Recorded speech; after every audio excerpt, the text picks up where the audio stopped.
Olá, seja mais uma vez bem-vindos ao canal. Esse é um vídeo de entrevista que eu fiz com os irmãos do Black Swan Capitalist, que é o Vandell, o Versan, ao Jarrah. Eles falam sobre esse sistema financeiro Quantum, né, o sistema financeiro que a gente está entrando agora. Eles discutem bastante sobre commodities, ouro. Vou deixar todos os links, tá, das mídias sociais deles na descrição para vocês depois acessarem.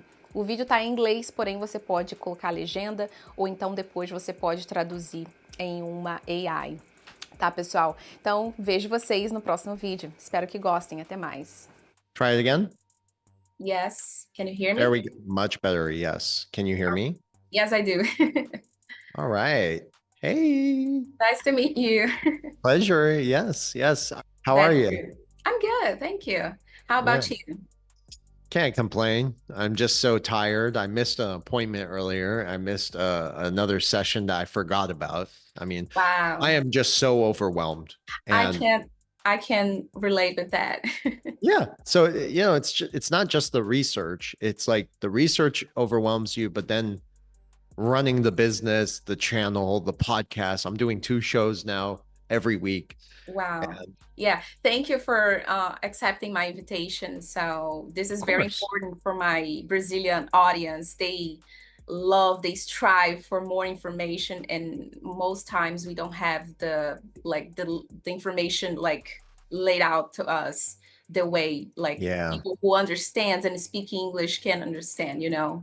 of course. No, I get it. And, you know, in all honesty, I try so hard to articulate what I'm trying to say. I've never been a speaker, public speaker. It was only recently I Mhm. started the YouTube channel. I mean, you Same here. remember me from the beginning, right? Yes.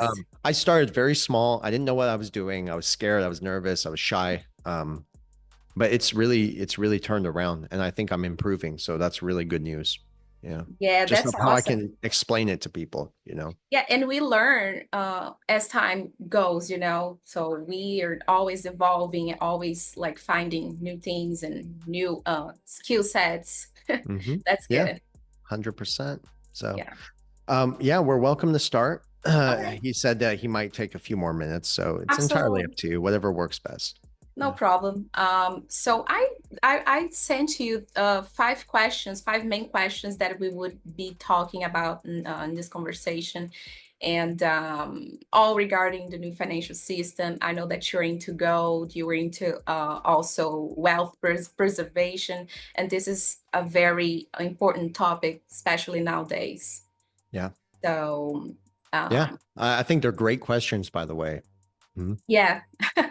yeah. I tried to put all the good stuff over there so we could discuss like the best way possible, Of course. Yeah, I think it's right? great. So, yeah, and whenever you're ready, we can start. And this is Okay. going to be a great conversation. And I'll promise to try to stay on point. I know I get sidetracked quite often because there's so many things that tie into it. It's Yes. not just finance, it's geopolitics. And Geopolitics. yeah, it's Yes. crazy. So, yeah, And the good thing is that my audience, they are used to this like the whole spectrum of this shift. It's not only economics, it's geopolitical, it's social problems, of social course. issues, right? So we are all straight about it. I'm going to start with your perspective on the differences between public and private purposes of DLTs since its inception. I'm going to explain it better. Theoretically, the technology emerged with an intention of bypassing the traditional financial system and providing freedom from the state, Yeah. right? However, as the technology has evolved and the digital asset market has matured, we are increasingly moving towards a system with a select group of utility assets and many compliance rules worldwide. Was this planned out since the beginning? Like, what do you think is it? Yeah, very good question. So, since the beginning, DLTs, distributed ledger technologies, were all about really breaking free from the traditional financial systems. They were designed to offer us an alternative to the people that were more open, less controlled by governments or banks. But over time, though we've seen these technologies shift from the original ethos of decentralization to now being co-opted to some degree and adopted by institutions and central banks. So we're watching a real tug of war between the original public use case for freedom and from centralized control and private use cases. And that's where the regulators come into this, where the same technology is now being reinforced to the existing financial power structures that are already in place and have been for a very long time. The question whether this is planned out and sold as a lie, in my opinion, I think it was planned out and they sold the lie through Bitcoin. That's what I believe, despite the fact you can make money on Bitcoin, right? And Bitcoin also traces back to the corrupt criminal intelligence agencies. So it becomes clear that this was planned out to some degree. But as the technology is maturing, and that's what we're seeing now, we see institutions taking the opportunity to reshape it for their needs, not ours. So we're at a crossroad, and the crossroad is really where a few key digital assets like XRP and XLM are really positioned at the very heart of this transformation. They offer institutional resistance to a degree.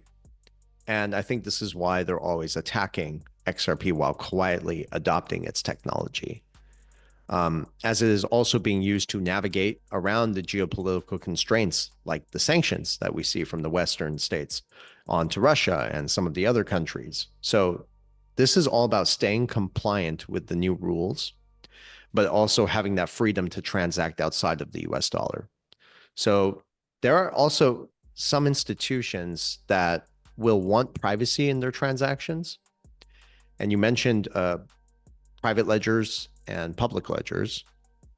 Even the CEO of Ripple has publicly said this, and we have the video on our channel. We have the video on our X account where he said that there are going to be both public and private ledgers built on the XRP ledger for governments and institutions. So it's a lot of information that goes into that question, but I think it was a really good one, and I hope I covered all the Yeah, pieces. you definitely did. And this has always been my question.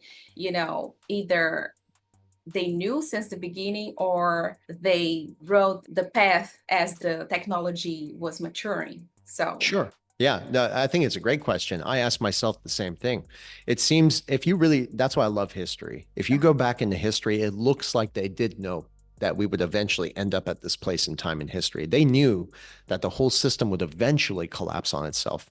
And that's interesting because the original white paper for distributed ledger technology was written in 1996, right? Something like that. 19, Yeah. I saw, I think 1908, something about the 1998, maybe. See, I Yes, might be yes. wrong. Yeah. No, It's, no problem. but still, It's 1996, back 99, then. it's still like a while ago. Like Yeah, we didn't even have the 2008 financial crisis into 2008. Bitcoin came shortly right after as a way to fight the banks at their own game. What's interesting is that Bitcoin has been 100% co-opted by Wall Street. right. So come on, you know what I mean? And you have a very good point there. You do. Hey, Vandell. Yes. Yeah, You're hi late. there. Hello. How are you Hi, doing? Jessica. I'm doing very well. How are you? Good. Thanks for joining us. Thank I'm you. so happy to be here. Thank you. Yeah, that will be a great conversation. So I'm gonna go to the second question that I have for you guys. So there is currently great anticipation that the Fed will cut rates before the US elections. Gold has appreciated significantly over the last 6 months. What is your outlook on the performance of the digital assets market and the TradFi in the coming months? Like, what do you guys expect for the next few months? I'll let my brother go first. Yeah, so for several months now, Versan and I have been saying that they're going to cut rates in 2024. And just recently, the Fed chair, Jerome Powell, did hint that there's going to be an interest rate cut this year, probably near September. So it's difficult to know exactly when, but the interesting thing here is the reason we had a feeling they were going to cut rates is because every 4 years since 2009, the government from the private sector and the public sector, they have to refinance the debt in the system, which happens to be the same time as every bull run every 4 years. They coincide 100% identical. Yeah. Same time as the elections, same time as the Bitcoin halving, same time as the debt refinance cycle, which is every 4 years, same time as the bull runs that we see. Now, they're going to refinance the debt, and in order for them to do that and even afford to, they have to cut interest rates. So yes, it might help the economy. It would be positive for people that borrow money and for businesses because it's cheaper to borrow money when interest rates are lower. So they will cut it for that reason. But most importantly, what they're not telling people is they're going to cut the interest rates for their own sake because they need to refinance their debt. And what do? They cut the interest rates so that they can afford to refinance their debt, and they'll print money or go into quantitative easing and inject liquidity to afford and pay the interest on the previous debt. So when they cut rates, it's good for them because now they can create more money out of thin air since they can't afford it with GDP to pay the interest in their debt. They can't afford it. So they have to print more money to pay the previous interest on the debt. And that's what they're going to do. So there's a very high probability they're going to cut interest rates this year, like we've been saying for several months now, but we don't know exactly when, but most likely they will. And tell me why that's so funny, because it aligns perfectly with an altcoin season bull run that's approaching. And historically, It's all planned out. Sorry. Yeah, sorry. But historically, when they cut interest rates, what we saw with the S&P 500 in 2001, when they cut interest rates, is the market went up for about 3.5 weeks, and then it dropped 20%, almost 20%. And then we saw that in 2007, when they cut interest rates, the market went up for 3.5 weeks, and then it dropped about 57%. So crypto, though, this is the first time in history that they'll be cutting rates with debt levels this high, already exceeding $35 trillion in US national debt. And the first time in history that they're going to cut rates around the debt refinance cycle when the bull run is happening with the amount of inflation that's in the system currently. So this will be a unique time in history. And what I think is when they do cut interest rates, there's going to be a lot of capital rotation in the system. So people are going to pull their money out of stocks. Foreign investors in US equities and stocks are going to pull their money out, and it's going to rotate into assets that give better returns. And so far, the best risk adjusted reward performing asset since 2013 has been crypto. Because why would they keep it in money markets and Fed funds receiving between 5 to 6% return on investment as rates are coming down, which would be even lower, when they can have that doing, 10 or 100 times that in crypto? Wow. So you're going to see a lot of money move from one asset class to another. And my brother, he speaks a lot about this, how the money always moves from one asset class to another. Yeah. Yes, it makes perfect sense. But it's interesting that not everybody, but like very few people understand this dynamic, right? That they are pulling money from one asset class to another one. And it's always the risk assets that benefit most when it happens, Yes, absolutely. Yeah. And it's like speaking a foreign language. It's not something that's taught. It's something that's a little complex to understand. But when you zoom out, like my brother always says, you can see the picture perfectly clear. The problem is there's so many pieces of information that is scattered everywhere that it's so difficult to put the puzzle together if you don't have all the pieces of the puzzle. But once you have all the pieces from doing research, listening to the right people, now you can paint a clear picture and you can see it from an outside perspective. I agree with you. Absolutely.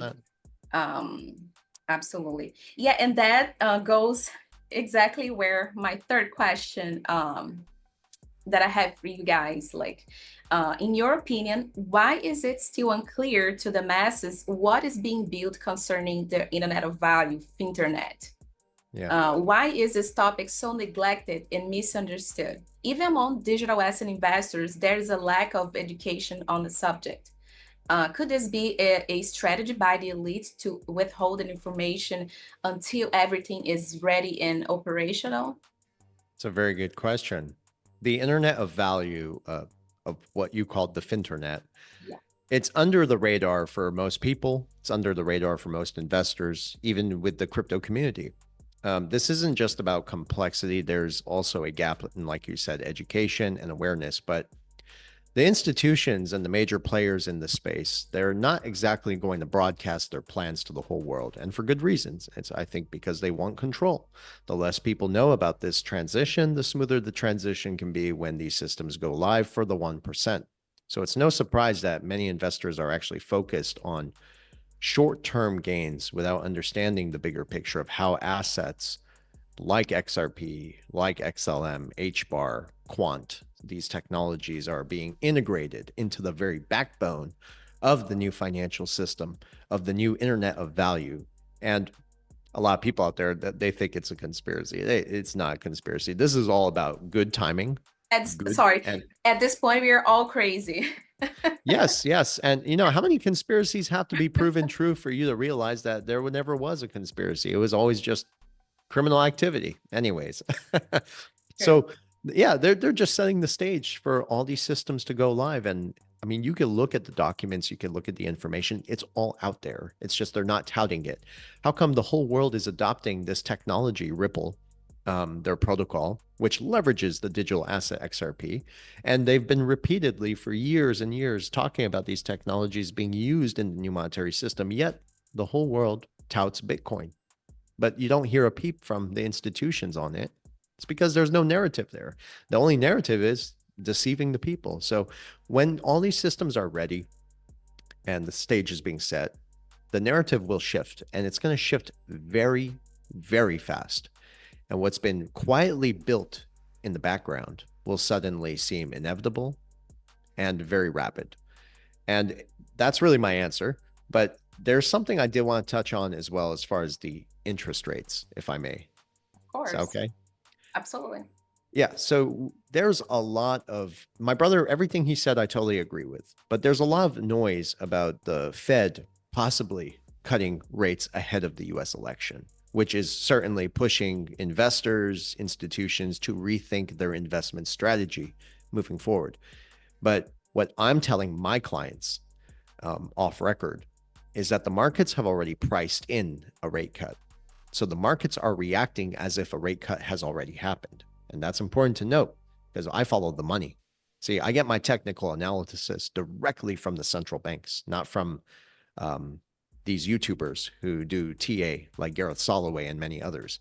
The central banks just haven't announced it, but they're reacting as if the markets have been, the rate hikes have been cut. So the real concern and how that ties into what I said there is that if you look at gold, gold is climbing.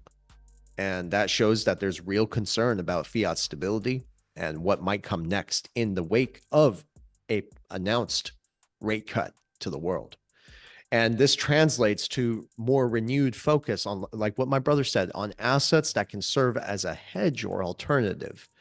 And it's not Bitcoin, despite all the hype and lies that they're selling to the people, you know, that don't understand really how this is being integrated.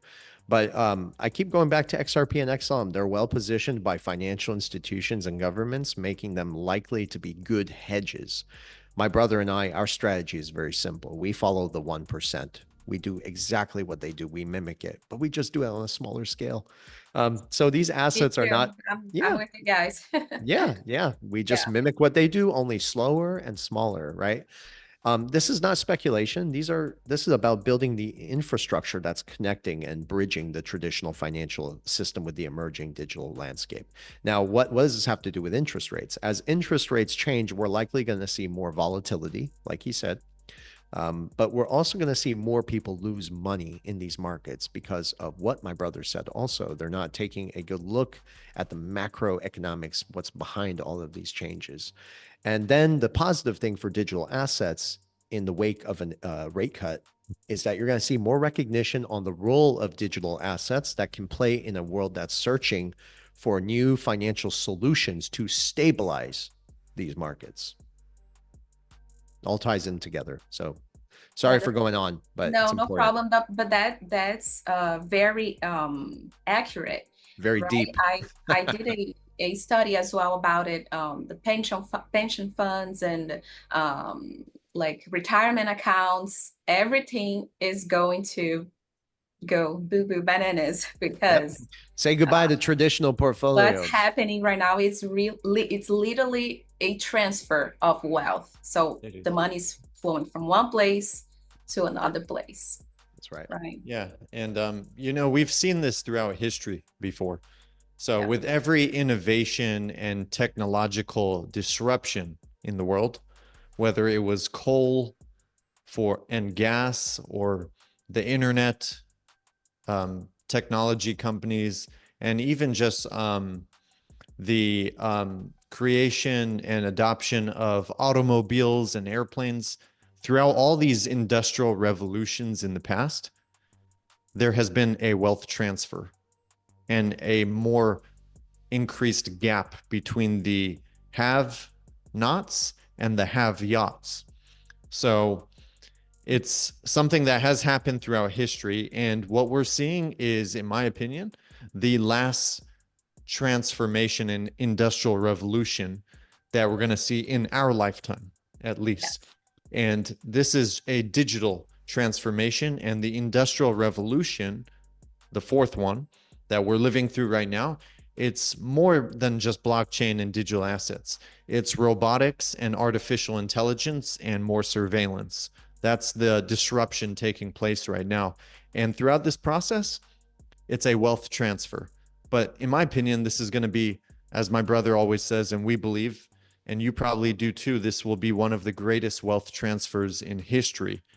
And this is the first time in history that the average person has an edge over financial institutions where they can acquire and buy these digital assets, these cryptocurrencies that will be part of the future. This is the first time they can acquire it without going through many barriers.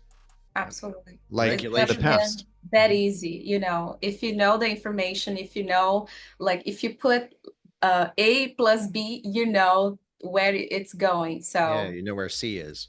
yeah, it Yes, is. Very good one. Yeah. indeed. And you know, part of this shift also, it's important to note that it's going to be artificial intelligence, blockchain technology, and quantum computers that are going to become the gatekeepers, really, between all our devices. And we interact with our devices so much. So it's really going to be the gatekeepers that determine the aspects of our future. Think about it like that. It's a little chilling. You know, technology has its pros and cons, but no doubt what he said, wealth transfer, possibly the last one too. And the reason I think it could be the last, because if everything's going from the traditional economy into a digital ledger, that's pretty much it. Right? Yeah. It's all Exactly. digital now. So, Yeah. right. Where And else will nowadays, it go? Where else sorry. will it go? Yeah, that's it. Yeah, and so I would add that nowadays we have so many distractions as well. You know, this whole thing is happening right here, but they say, no, look at there, you know. So people are distracted, you know, Yep. people Yeah. doesn't Yeah. know You're what's talking about the whole Trump people and the Kamala Harris, and everybody's so distracted with political arbitrage.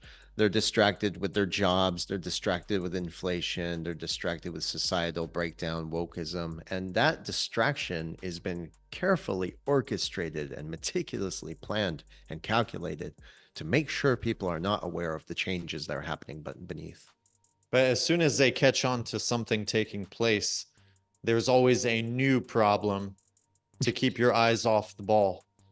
Yep. They have to do this. And this is one of the oldest strategies in the military book It's divide and conquer. And now they do that with information, because if they could keep people fighting each other over some important subjects, maybe some not so important, it keeps your eyes off the more important things taking place, which ultimately affects your livelihood and your families. Yeah. And this is the money. People think money is the love of money is the root of all evil. But the question people need to ask, what is the root of all money?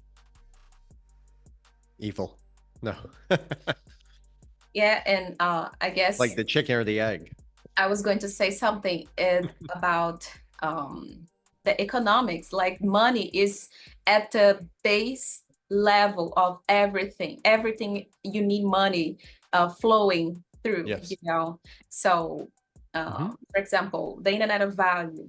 They say, oh, the internet of information, it was the most disrupting thing that ever happened, and Mhm. it's not. We're about to see real disruption coming up, Yes. Very Very right? good well point. said, Jessica. Yep, Mhm. you're right. Money is everything. Like money is in everything. So Yes. Yeah. Yes. that's There's what. there's a line that was said by Dr. Pippa from the Government World Summit. She's the main one I have on my Twitter account pinned at the top. My I X saw that in account. an interview. If it is the Yeah. same thing, think about. So Dr. Pippa, she actually follows me on X. I've had discussions with her privately. She can't come on the show. And when I was talking to her, I told her how much I loved that one line she said while she was on stage in front of the whole world. She said that what underpins every world order is the financial system. Like you said, money. It all comes down to it. So, yeah, I Yeah, think it's a powerful line. that's cool. Yeah, I love the interview. It's on my Instagram as well, because people need to know that, Yeah, yeah, it high was probably the level best. people are saying their conversations. It's all about the infrastructure that is being disrupted right That's now. right. Yes, and 100%. their tool to achieve more, ultimately what these shadow figures and elite individuals want, they control the system. This is not conspiratorial. This is not conspiracy. This is real. They control the system. They want and are driven by greed, power, and control. And the tool that they use to acquire more control and power is money. That's their tool right there. But Yeah. ultimately, what they want, it's not more money, it's more control and power. And they use the money to get that. That's how they influence politics, influence politicians. They control them all. They tell them what they can say, what they can't say. They have an agenda, they stick to it and go by the book. And if you don't play by their rules, they use something which you can learn from a book by John Perkins called The Confessions of an Economic Hitman. They use blackmail. If they Okay. can't get you with blackmail, they use mutual agreements, favor for a favor. If they can't get you with that, then they take you out. Yep. And they make you look like the bad guy to justify and have an excuse for taking you out, or they make it look like an accident when you're a very threat powerful. to the system. Yeah, we've seen that several times throughout Yes. Yeah. history. Yeah. Especially in South America and in the Middle East. Mhm. Mhm. Yeah, my country now is just a mess. All the Yeah. things about it. I would not go there. The Things subject are is just, changing a lot. You're right, yeah, Jessica. Yes. Yeah, the whole freedom of world is speech changing. is like it's bad. It's really bad. Yeah. Well, it'll Well, get better, hopefully. hopefully, that's Yeah. what we can do, hope for. Well, so I have a fourth question regarding precious metals, because I know that you guys are very into gold and silver as well. So Mhm. yeah, precious metals are a unique way to protect and grow your wealth, especially in an era we are living in. You, your brother, and other renowned analysts have been warning and predicting that in this cycle, gold has a strong chance of standing out in terms of performance. Nothing compares to owning physical gold, but what is your view on the interaction between DLTs and precious metals in this new financial system? Mhm. Um, Go I'll ahead, go Versan. first. Thank you, Vandell. Well, Precious metals is something we talk about all the time. They've been a safe haven for thousands of years, and that's not going to change. It's never going to change, in fact. Especially times during a lot of uncertainty and like what we're seeing today. What's important, though, there's that intersection because we find ourselves in a new role through tokenization. And that's really where blockchain comes in. These blockchain platforms, these institutions are trying to tokenize government assets, government reserve assets. See, the devil's in the detail. They say these things publicly. It's just people don't know how to interpret them. And what's interesting is how DLT, distributed ledger technology, like those, I'm going to go back XRP and XLM because this is what the World Bank talks about and the Bank of International Settlements, and even HBAR. These three technologies combined are complementary. They're enhancing this connection through interoperability and stablecoins. And that's what we see happening with Ripple now. So stablecoins are going to play a very key role in where they intersect with gold. The technologies enable precious metals to be more accessible, convertible, tradable, and liquid, which is linking also the physical world of assets like gold and silver with the digital infrastructure for tomorrow. So it's a very complementary relationship to each other. And it's one that allows investors to hold something tangible while still being able to benefit from the speed and transparency of the blockchain if they want to. So you see a blend that is happening here, and it's reshaping really how we think about wealth protection and growth in a rapidly changing environment. But my personal advice to your audience and everybody out there is always to hold the real stuff, hold the real physical metal itself. That is the beauty of it. The allure of tokenized assets, in my opinion, I think it's a way for them to convince you that you don't need to own the physical stuff. You can just have it in here. And that kind of falls into the slogan, own nothing and be happy. If everything's going to be tokenized, then why do you need things, right? So we're embracing the technology because we can profit from it because it's being used for the global value. But it's important not to lose that other edge of owning physical, tangible assets in your possession. Agreed. Yes. Yeah. Yeah, it makes sense. Lynette Zhang, I know that you guys all also talk to her a lot about gold and all this stuff. And I think the same thing. You have to hold it. You have to own it, Yeah. because anything can happen. Exactly. And I'd like to add something. So people think, okay, if we move to a digital system, gold is going to lose its value. It's not going to be as important as it once was. But here's the thing. It's actually going to be more important than you think. And I'll tell you why. Because as things go more digital and tokenization happens, and we digitize the financial system, all assets in the world, well, that creates more scarcity in gold because now everything's going to be digital. And what drives demand? Scarcity. When there's less of something that has utility or has been around for decades or thousands of years, the demand is much higher.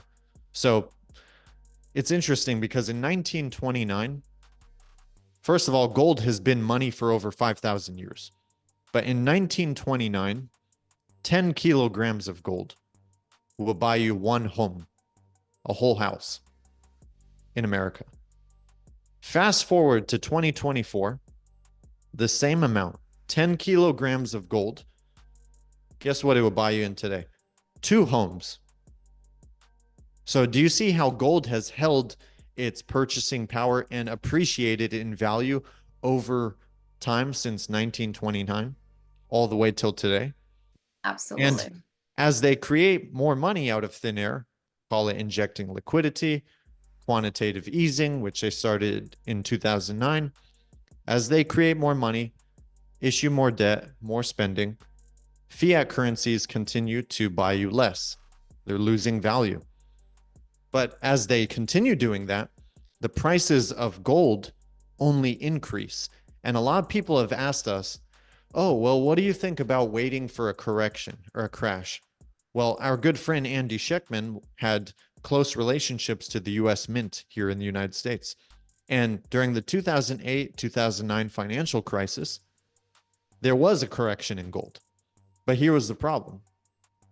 He contacted a lot of the US gold mint that he had a relationship with because he needed to restock gold to sell to his buyers. He could not get any gold because the demand was so high, but yet the price was correcting.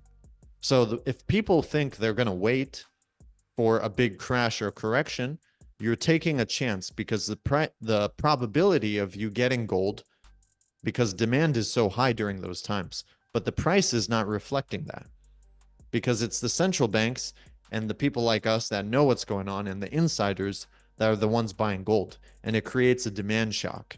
And this happened in 2008, and it also happened in 2020 and 2021, which people don't even know. But the point is, what my brother was saying is gold will have its role in the new financial system.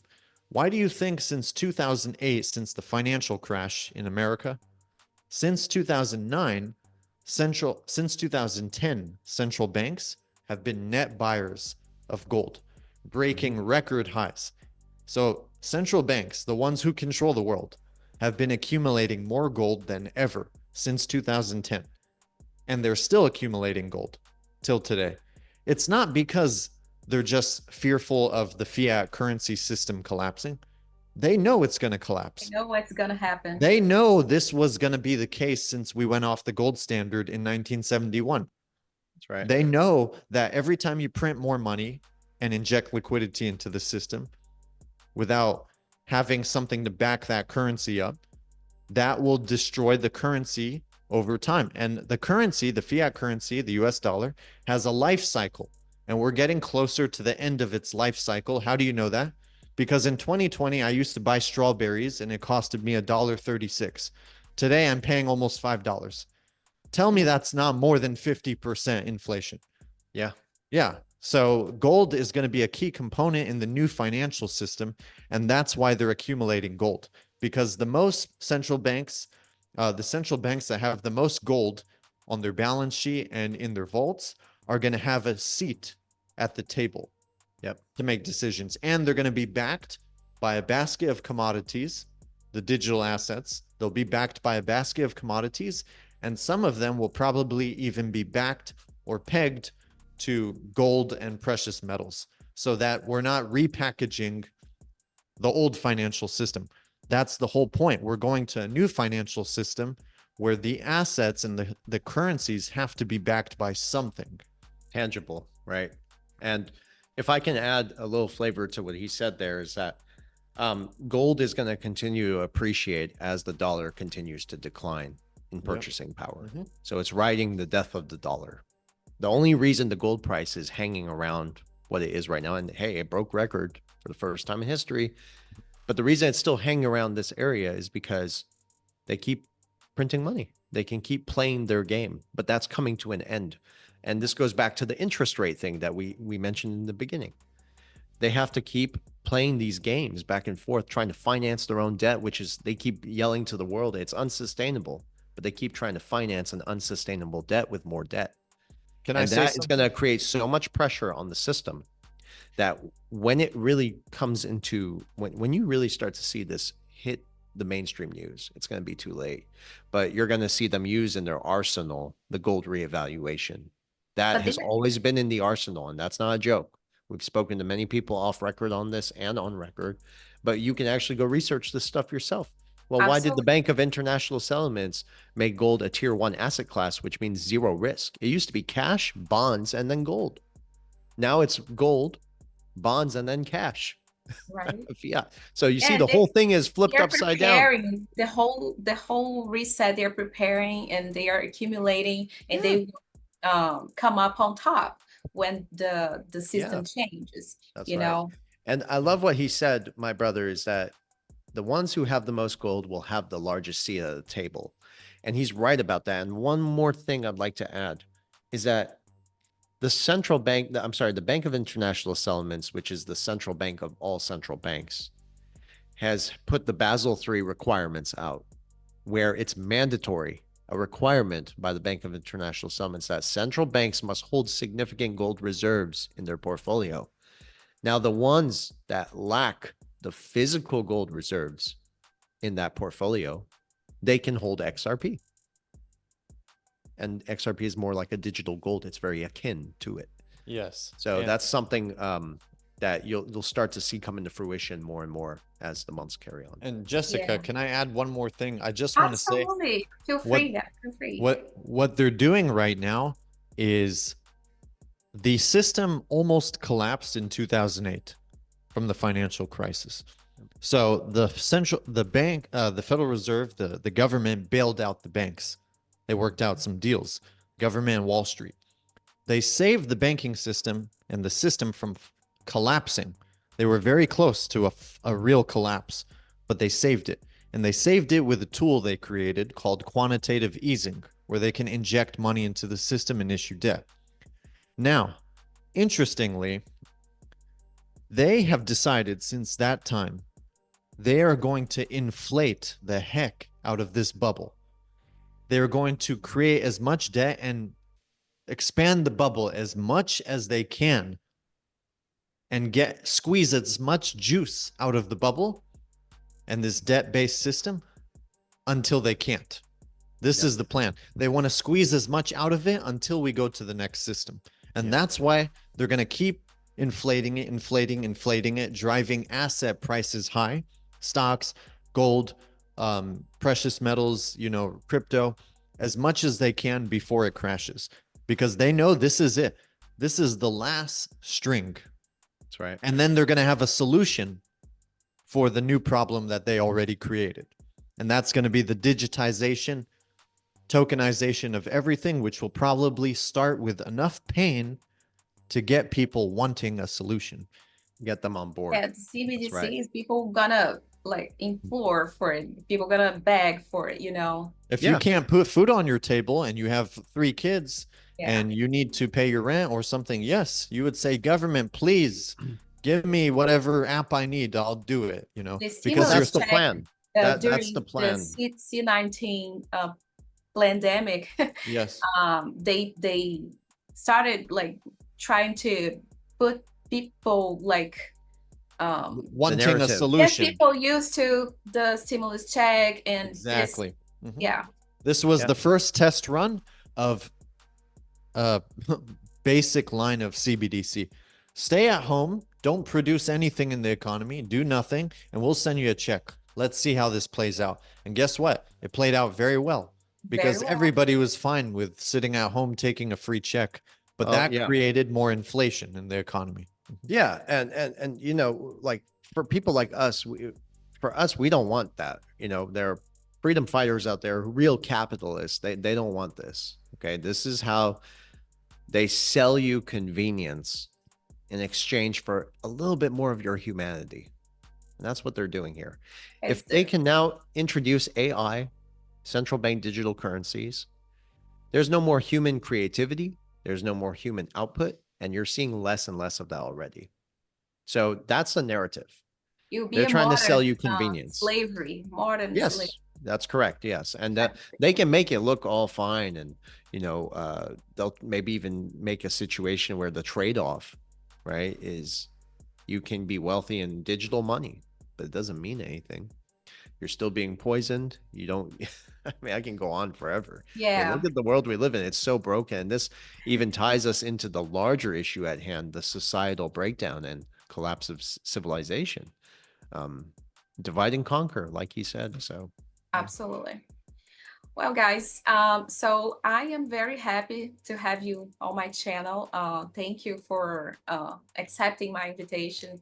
It means a lot to me and to my Brazilian audience. And it was a really rich conversation. Thank you for everything. If you want to just put your socials, just say a little bit about where people can find you, feel free. I'll let you go first, Vandell. Absolutely. So Versan and I, we've been doing this together for a while. We have a website. It's blackswancapitalist.io. People are welcome to book a one-on-one call with us there if they need any guidance, a little different perspective on probably what we're doing, where we're going, and get a good sense of the transformations taking place, anything related to digital assets, blockchain technology, precious metals, and just unique strategies that we use in our personal lives. You can reach us through our website, but we both have 2 YouTube channels at the moment. We have my personal channel, which is a part of the Black Swan Capitalist channel. So we have Vandell Al Jarrah, the YouTube channel, and then we have the Black Swan Capitalists YouTube channel, and we're both on Twitter as well, which Absolutely. you can I'm find gonna us. put all the information in the description below so everyone can access and have a conversation Well, with you thank you guys. for that. Yes, Thank you Appreciate very that. absolutely. much, Thank you very Jessica. much. And you know, this was an absolute pleasure as well. It's always nice to talk to other people. I know you do a lot of research. I've seen your stuff in the past, so just keep up the good fight, and hopefully we can do this again. That'd be great. Absolutely, guys. Absolutely. Versan and Vandell, thank you. One more time, thank you. I hope to see you guys soon. Oh And yeah. let's keep doing our work and spreading the word out there. Yes, Of you course, you we keep will. up the good fight. We love what you're doing. Yeah. Great YouTube channel. Just keep doing what you're doing. You know, it's phenomenal. A lot of people, they need to hear your perspective and hear this information. They Yeah. need it. Valuable. Yeah. Absolutely. And we can do this again in the future. Definitely. Absolutely. Let's do it. Sounds All good. right. Thank you, Thank you, Jessica. guys. So I'm gonna finish for today because our recording is almost done here, and we'll see you next time. For sure. Okay. We'll see you next time. Bye, Bye, Jessica. guys. Thank you. Bye.